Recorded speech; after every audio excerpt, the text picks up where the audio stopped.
దూరం తీసుకొచ్చారు. ఇప్పుడు రోజు సూట్కే తీసుకుపోతే వాళ్ళందరినీ అవమానించబడతాయి. ఇది గుర్తుపెట్టుకో. తర్వాత 40 lakhs బ్రీఫ్ కేసులో ఉన్నాయి.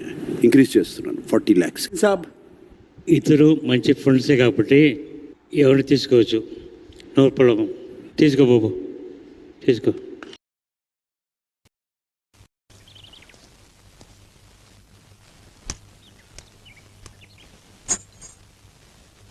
నేను మరీ అంత ఎదవలా కనపడుతున్నానా? ఓ మాదిరిగా కూడా కనపడలేదా?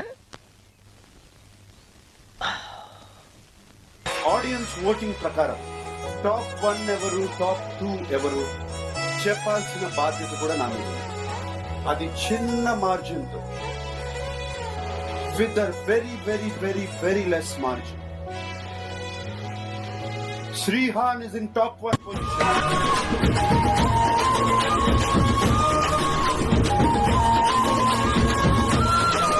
సో తెలుగు బిగ్ బాస్లో దాదాపు 9 సీజన్లు అయినాయి. సో 9 సీజన్లో ఆల్మోస్ట్ అన్ని సీజన్లు ఇంకా బాగానే ఉండే, 1-2 తప్పించి. సో అందులో నాకు వరస్ట్ అనిపించిన సీజన్ ఏదంటే సీజన్ 6. నిజంగా ఈ సీజన్ 6 వరస్ట్ అనిపించింది. ఆల్మోస్ట్ అక్కడ వచ్చిన కంటెస్టెంట్ల మీద కొద్దిగా ఎక్స్పెక్టేషన్స్ ఉన్నా కూడా సో రాను అక్కడ అసలు